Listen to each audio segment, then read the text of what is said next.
Well, greetings, amazing students. Thank you for joining me for today's lecture. I'd like to apologize for not having the lecture in person. Due to the travel arrangements that I'm currently in, I decided that due to sort of the internet connection and some of the lighting issues, it might be better for me to record the lesson for you than deal with any sort of disruptions that may occur during our time together. So again, thank you for your flexibility. The idea for the lecture today will be to provide you with information on two of the SESI model stages in order for you to have sort of more of a breakdown, if you will, on the details related to the assess and the innovate stage of the SESI model, okay? So for our time today, I'm really gonna highlight a few of the key components of each of those two stages. And then what we'll do is wrap up with the lesson and kind of, put a bow on it the next time that we meet in person, okay? So for now, we're gonna start with our first bit of content today on the assess stage. I'm gonna go ahead and share my screen.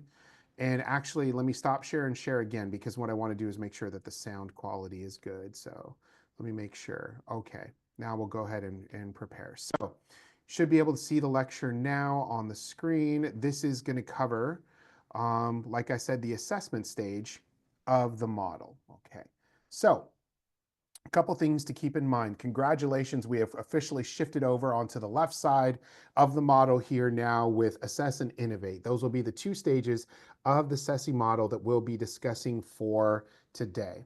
Now, the assessment model is going to be tied to a particular phase in your DSW program. As you matriculate through the program, there's going to be an important milestone that you're going to reach. That's going to come in the summer of this year, okay, after you complete the next semester, and that's going to be to complete your qualifying exam, okay? So I know it can sound a little scary. You've still got a little time, and there's a few more courses that you're going to take to develop and prepare you to enter into the qualifying exam. But what you're going to see for the lecture today is that the assessment phase is really tied closely to this process of completing the qualifying exam. I'm going to explain why that is in a second, okay? And that will become abundantly clear. So what you're really going to get for this portion of the lecture is a breakdown of the assessment stage, which is really an examination of what has already been done or is currently being done to address the specific problem that you are trying to tackle within the community. Again, remember, tied to that grand challenge of social work, and to address your social problem. What that stage is going to look like in the course of our DSW program is going to be your qualifying exam, where you're completing a comprehensive literature review, and I'm going to give you details on that. So you're conducting research, you're examining what exists out in the community that's currently been done or is being done to address your social problem. And then you're moving on to the next stage, which will be to innovate, okay? So you're gonna get some sneak peek of information related to your qualifying exam today too, which will come in the summer of this year, all right? Now, during the assessment phase, just like any other of the phases of the SESI model, there are some specific questions that we wanna ask, or if you will, a lens that we want to approach in engaging with the SESI model.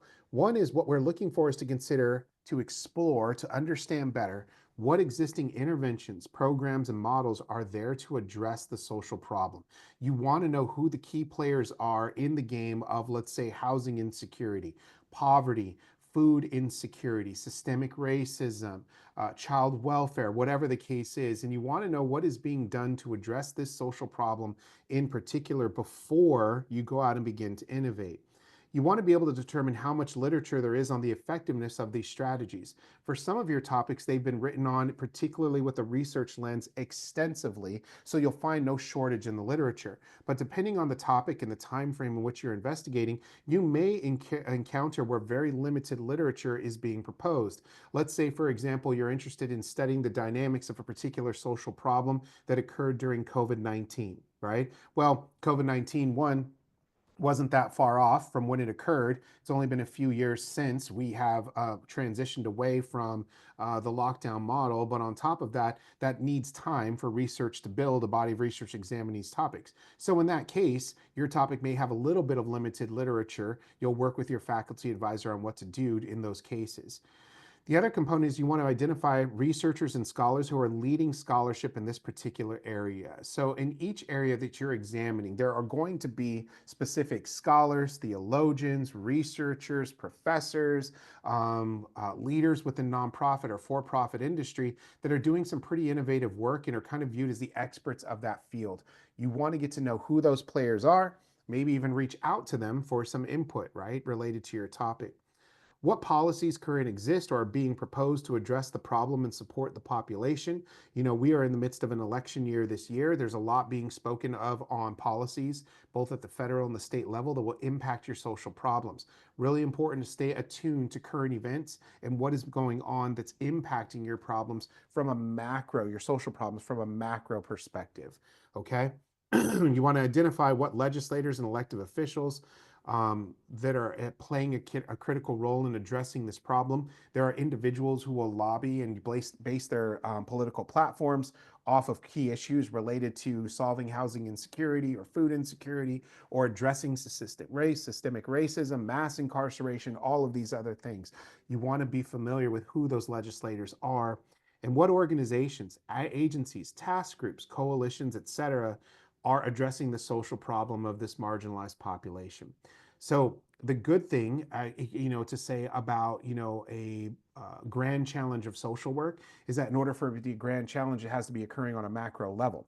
So if it's occurring on a macro level, then chances are in many of our local municipalities, within our cities, our counties, our state, you'll have these coalitions or task force assigned to addressing these problems within your local community. So you also want to be aware what's happening within my own town, my own county, right, my own state or region of the state, Southern California in our case, being used to address or they're going on to address these type of social problems. So this is the lens you want to approach your assessment phase with, okay? This will become clear as we move into the literature review that you're going to have.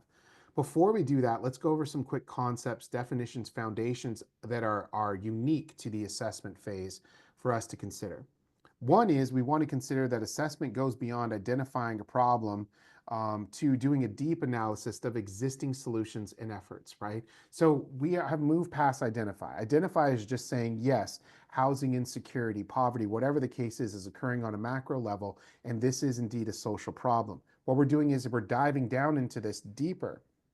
And we're saying not only is it a social problem, but there are specific organizations, macro policies at play, key legislators and leadership that are all working to combine resources and expertise to address this problem. In this phase, you're saying, who are they? What are they doing specifically? What are the proposals that are making their way to the legislative groups, right? We are entering into a scholarly community that has an existing body of literature that must be understood, and so research contributes to a conversation, right? For some of your topics, that conversation has been going on for decades, sometimes even centuries, depending on the topic that you are in particular close to examining. So what you want to do is engage in that discussion with your own scholarly research. Scholars doing research in order to deepen, broaden our understanding of a particular topic, and to also raise good questions about why this issue is persisting, what is being done about it. So that's what you're doing in this phase. You're contributing to a body of literature that already exists. Now, before developing any solutions, we want to identify what solutions already exist and how effective they are. Here's what's important, right? In order for you to move on to the next stage, which is innovate, in order for you to really innovate, you've got to understand and assess what is already being done. If you're just to develop an idea that we think is innovative and boom, say, I'm just going to go ahead and do that, launch this what I think is a new program or agency or strategy or intervention. One of the things we may not realize is there may be someone else that's already doing that across the country. That model's already rooted and done, or maybe they're doing it, it's not yielding good results for those that need it, are most vulnerable, and we're just implementing something that already is ineffective. And so that's why this phase is so important. Remember, I said that at times you're going to feel this inclination to want to jump straight to innovation. You have an idea, you're thinking this could be great, but without assessing what is already being done and without including critical stakeholders like that the group, the marginalized group themselves, or key policymakers into this, we might be missing important points of what we need to consider during the innovation phase. And so assessment is so critical. Um, You want to take a look at evidence of past and current solutions. Did they actually work? Right? Someone may have had an idea. It doesn't necessarily mean it was a good idea. Was it backed with data or outcome measures that help determine whether this intervention was effective, if at all? Formal partnerships with organizations and communities are required to develop and pilot new solutions. So remember, we don't want to be operating in a vacuum as social workers. We want to go in and be able to develop some concrete ideas with community partners about what are the gaps in the community, who is being impacted by these gaps, and what does the marginalized group that you are attempting to work with in order to improve their lives, to advocate for, what do they have to say about their own situation?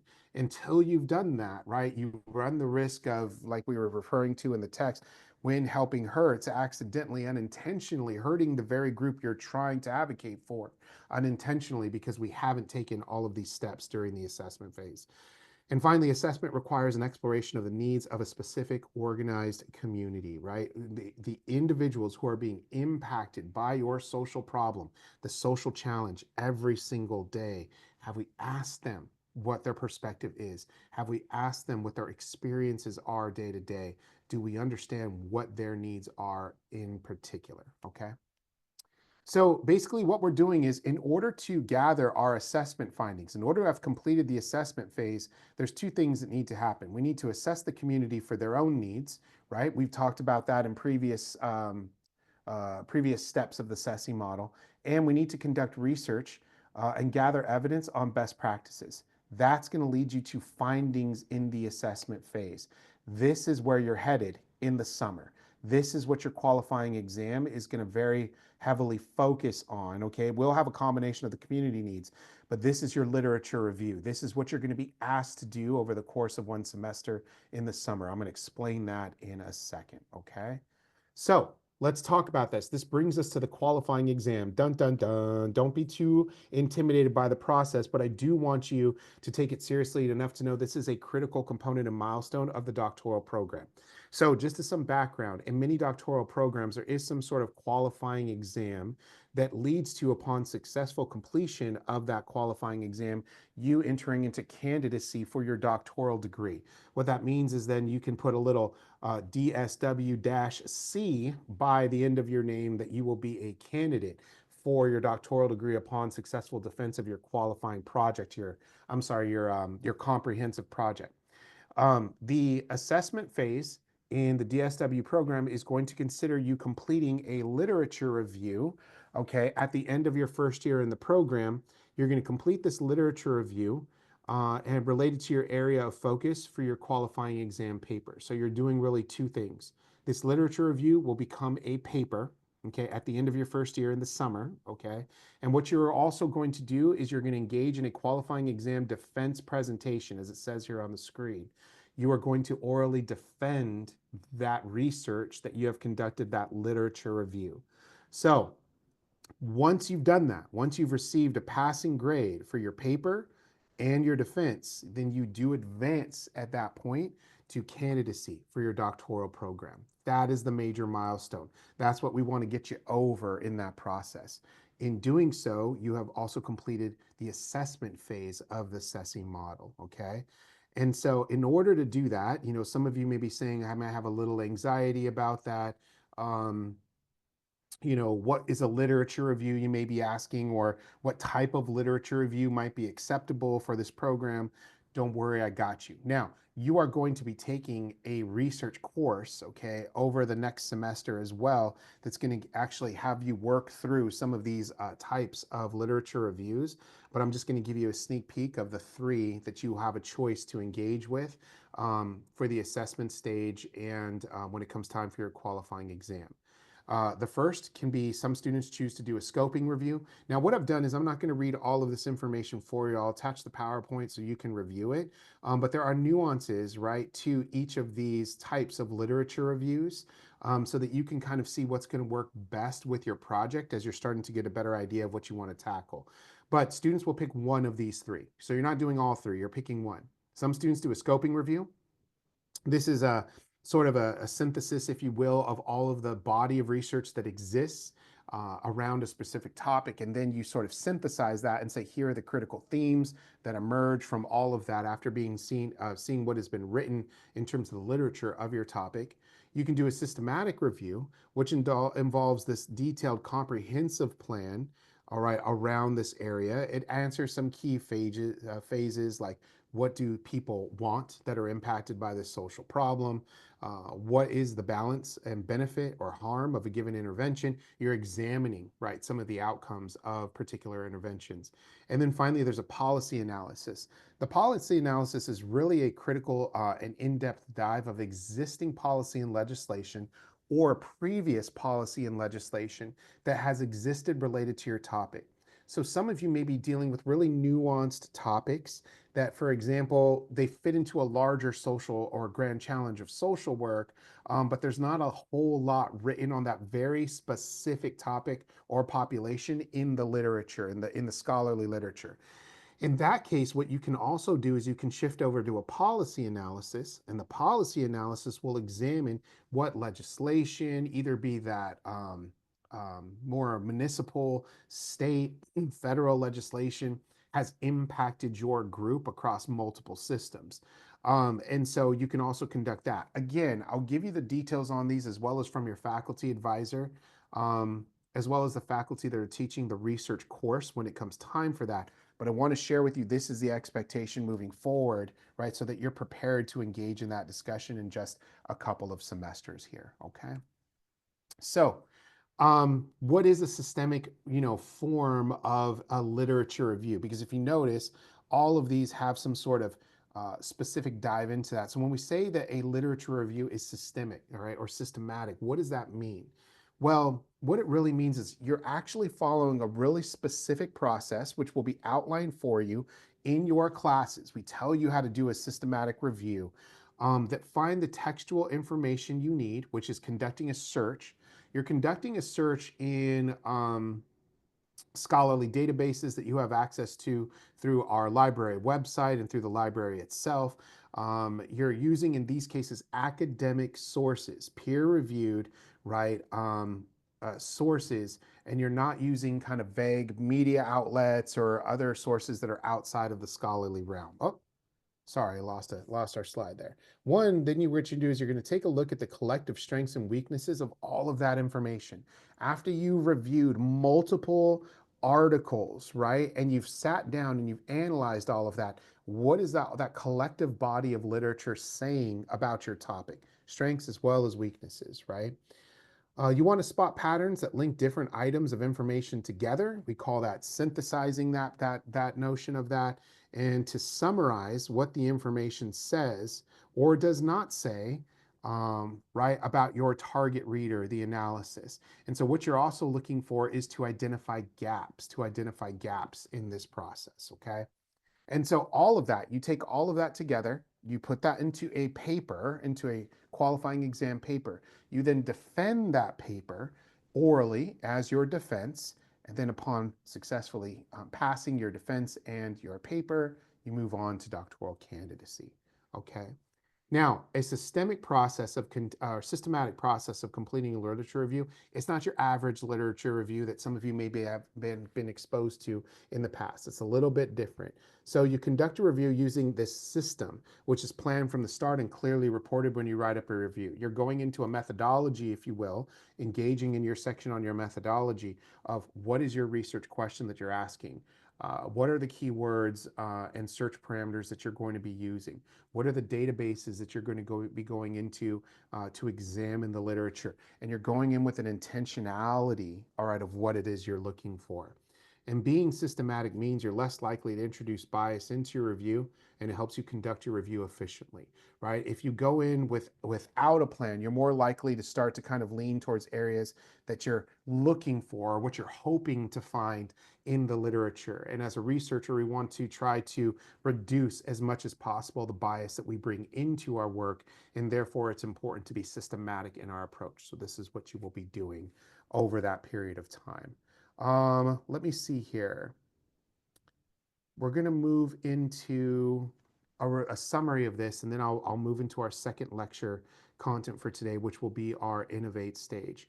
So, a couple of tips for you as you are involved in your work currently this semester that will benefit you not only now, but also into your next 2 semesters as you're preparing for your qualifying exam.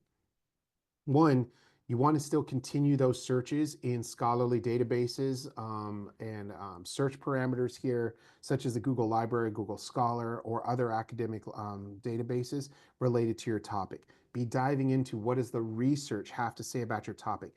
The more you do this now, even identifying articles and setting them aside for later for review is going to save you an immense amount of time and energy for the next 2 semesters. Please trust me, right? Because I'm a faculty advisor also for my students. So I've already walked a group through their literature review.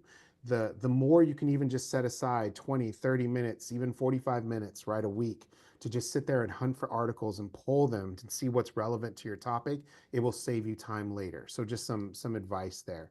Um, don't stop your hunting for articles. Even if you've only got 20 minutes while you're eating a sandwich for lunch break, dive in, see what you can find, right? It's going to be worth your time later.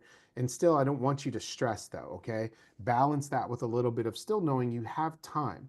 But the narrower you can make your focus on your demographic and your social problem, the better. The more you can start to narrow down, right, the focus of your grand challenge and what social problem and demographic you are going to address with your topic, it's going to just help you benefit you later, okay? All right, let me stop share here. Now that's what I would wanted to share with you all for the assessment phase of the model. At this time, what I'm going to do is move on to the Innovate stage so that we can go into that as well. All right, so let me go ahead and I'm going to bring up our slide for the Innovate stage. And we're going to really briefly talk about innovation. Now, again, I'll share with you the highlights of the innovation stage so that you have that information. We can always expand on this more either through office hours or future lectures. We'll dive in, okay? So, in terms of the Innovate stage, I'm just keeping track of my time here. Okay, after you've completed the assessment phase, which is the qualifying exam, okay? You've gone through essentially 5 stages of the SESI model. After completing these 5 stages, now we're finally in a place where we're ready to develop and innovate, okay, and develop an innovative idea.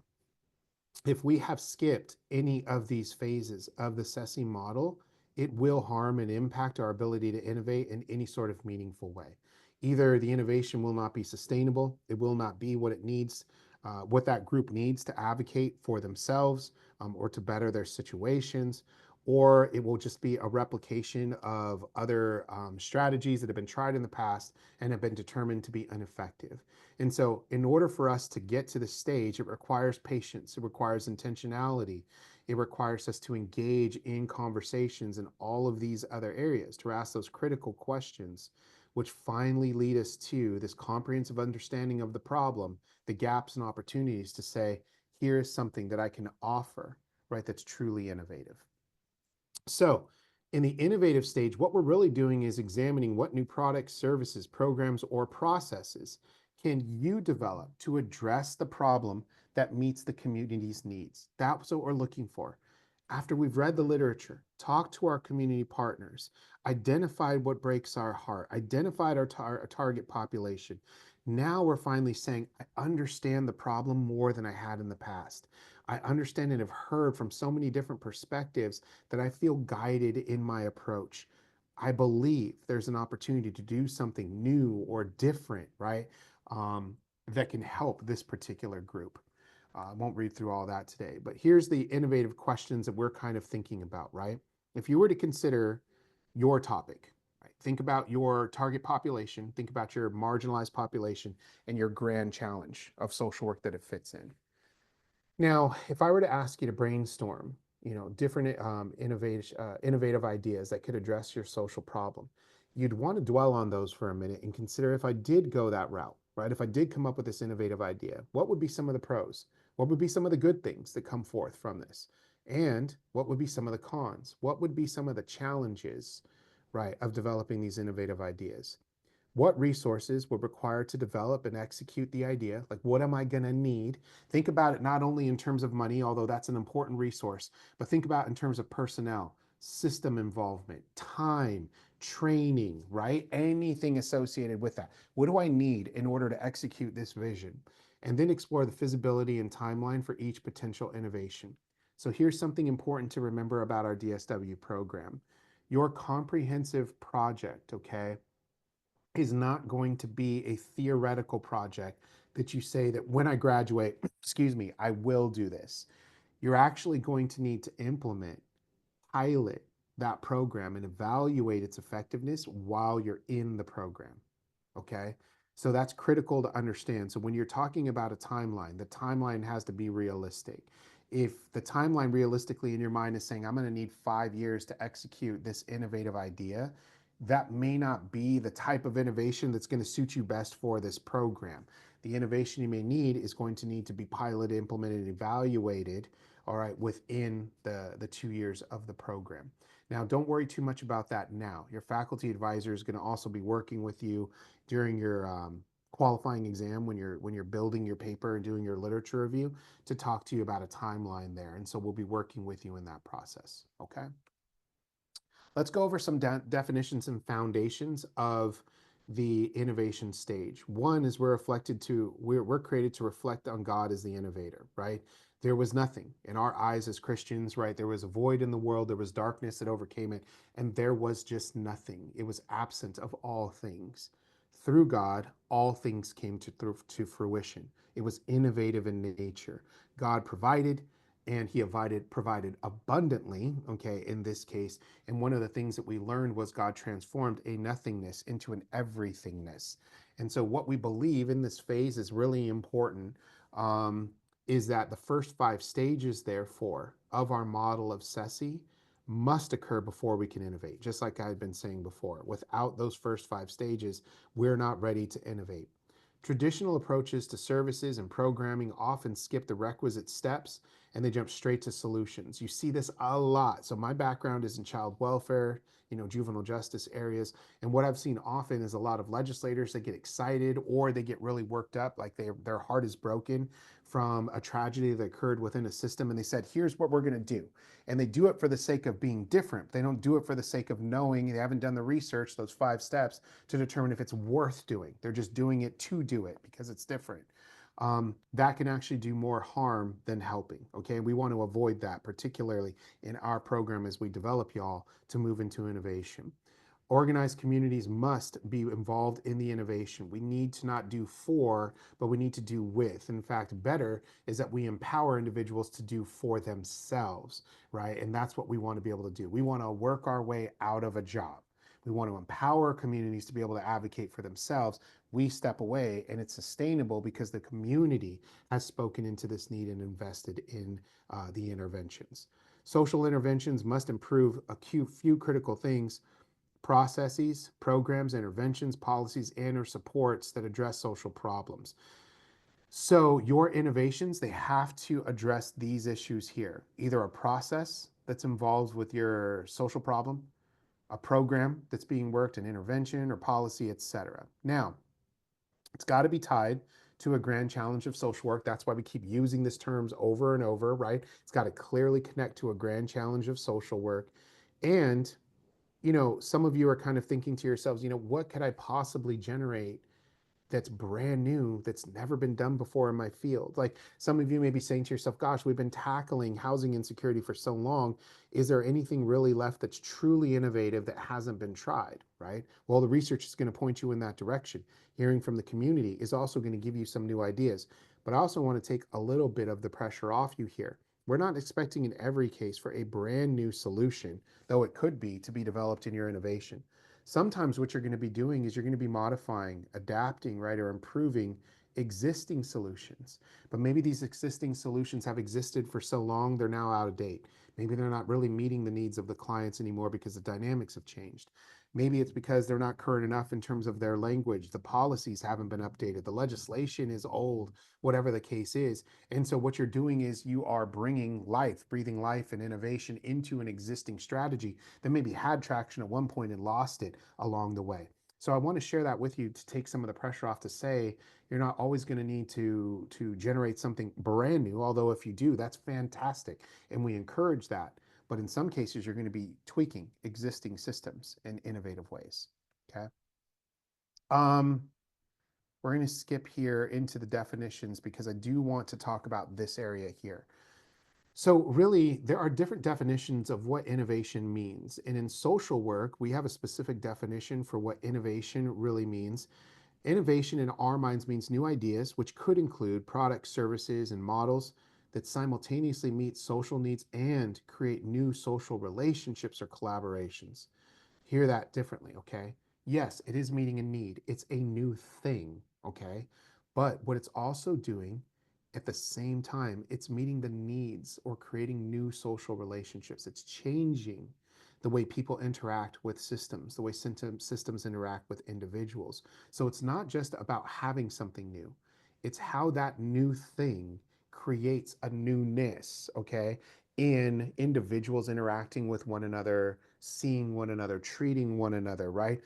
Advocating for one another or even for themselves. So, innovations that are both good for society and enhance society's capacity to act is what we're interested in. Okay. I want to give you an example of that here, that reiterates this point, okay, about why our innovation is different from a social work perspective. Let's watch this video. I think it's only about like 3 minutes long, and then we'll dive in. What is social innovation? Social innovation is recognizing the challenges, but seeing the opportunities. It's about focusing on solutions. Social innovation is about rethinking what we do and how we do it. It's about addressing the root causes and not just treating the symptoms. Social innovation is a choice. choosing optimism and action Over apathy. Social innovation is about solutions that put people and the planet first. Take, for example, the organic movement. The social invention would be the organic apple, but the social innovation would be society and consumers choosing to buy organic foods and building markets that are transforming our world. Social innovation is about the adoption of new concepts and ideas that put people and the planet first. Everyone can be a social innovator, regardless if you're an inventor or not. You can vote with your dollars, you can support a crowdfunding campaign, support your local farmers at the market, or you can get behind projects that really matter to you. Absolutely everyone can be a part of the social innovation movement, because it really is up to us to make the world a better place. Because it's up to us. It's up to us. It's up to us. All right, let me pause there and let me move into the next slide. It's taking me into the YouTube. What is social innovation? Hold on one second, please. There we go. Here we are. So the video really describes a couple of things that gives us hope as social workers and why it's really important within our practice. One is all of us can be a social innovator, right? So sometimes we put this pressure on ourselves to say, you know what, how can I potentially develop a new innovative idea to address all the social problems in the world? We don't necessarily have to, right? There are other people that have other focuses, passions around serving particularly marginalized populations. They may develop innovation, but what they're looking for is support through a vote, through funding, whatever it is, activism, in order to gain momentum around that innovative idea. We can support those ideas.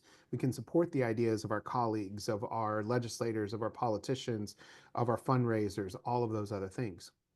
But if you notice, there's a difference between a social invention, right, and a social innovation. Two are different. The video used the example of the organic apple, right? That's great. That wasn't innovative in its sense, but it was a new invention. Where the innovation came into place, it was giving individuals who historically had been marginalized and didn't have a choice or an option to eat healthy to be able to say, you know what, I want to take my health into my own hands. I don't want to necessarily be constricted to only the options that have historically been presented to me living in a low income neighborhood or within the vendors and what they sell me. I want to begin to advocate for myself and my health and also my future generations of kiddos that come behind me, right? I want to be able to have the ability to make these choices. That was the innovation. It changed the way individuals were able to manage their own lives, their own circumstances, their own health. Think about it in the concept of cars, right? I'm a car guy. Think about the invention when Henry Ford invented the car. That took a minute for it to take off, right? People were like, so it's just basically a faster buggy, right? The faster horse pulled buggy, right? It's just the buggy without the horse, until people started to realize it gave them options. It gave them options for traveling farther. It allowed them to do business from farther away, to make new connections, right? To introduce people to new products, to be able to share moments, right? And advocate for others, to connect cities together where people lived separately at times simply due to the distance, right? The innovation came in the ability for individuals to be able to interact with one another more frequently, more accessibly, right? In a quicker manner than they did before. The invention was the car. The innovation was the change in lifestyle that came as a result of it. Okay. So those are some things to kind of think about. You may be where we're striving for you to innovate, not to invent, right? Is what we want you to do. We want you to develop something new that will have a positive impact on society. Okay. All right, how do you do that? How do you become innovative? Well, you want to expose yourself to as many new ideas as possible, right? So, oftentimes, when we spend enough time working with people that have different viewpoints, that helps us to broaden, to deepen our own viewpoints, right? To gather a more comprehensive picture of the world. So, things like attending conferences, meetings, gatherings, films and documentaries, expanding your network, right, of who you interact with, who are your professional support systems, and all of that. Reading inside and outside of your area is really important. And finally, community engagement, right? Engaging with communities in need. Sometimes that's through funding.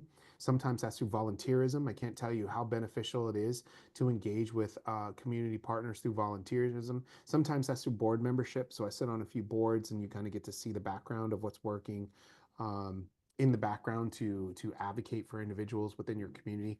All of these things are ways to become innovative, to broaden your perspective so that you're exposed to new ideas and new ways of being. Okay. Um, let's see here. Let me finally leave with this for today because I want to make sure we wrap up our time and use that well. So for today, for innovation, when it comes to this stage of the SESI model, a couple things to understand. You're still really early, in the very early stages of identifying and integrating to a form of fully developed model of innovation. I don't need you necessarily finalize. Actually, I don't want you to be necessarily finalizing your innovative idea now. If you're doing that without having have moved through the other 5 stages of the model, then that the innovation, like I said, won't be as effective as it should be, right? So don't think that you need to come up with the innovative idea now. What I want you to understand is you're right exactly where you need to be, and I'm going to ask you to trust the process. Your ideas around your topic, around your innovation, they're going to change now, between now and your comprehensive exam. That's good, and that tells me that you're engaging in the process. If you're saying, I am going to innovate this idea now, and you run with it through all 5 stages and nothing has changed, that could be a signal of a red flag. That could be a problem because after engaging with your community partners, after conducting your research, we do anticipate your approach to your innovation is going to change. Okay, so don't know right now. You won't know, but trust in the fact, one, that there's a process that's going to lead you to your innovation, and find the other pieces, remain open to what God continues to show you related to your social problem. He's carving a path right in front of you, leading you to an innovation, a vision that he has for you and for that population you're serving, and want you to trust that that is going to be um, the ultimate, most productive approach, right, to addressing your social problem. So, folks, I want to thank you for your patience as we went through the content today. Again, I'm sorry I couldn't be there in person with you. We're going to pick up with our lesson. I'll go ahead and drop some details for you in a course announcement. And I look forward to seeing you all when we meet in person, okay, for the next time. In the meantime, reach out to me if you have any questions. If you need anything, we can arrange office hours, or feel free to shoot me an email and I will respond. Thank you all so much for your time. God bless.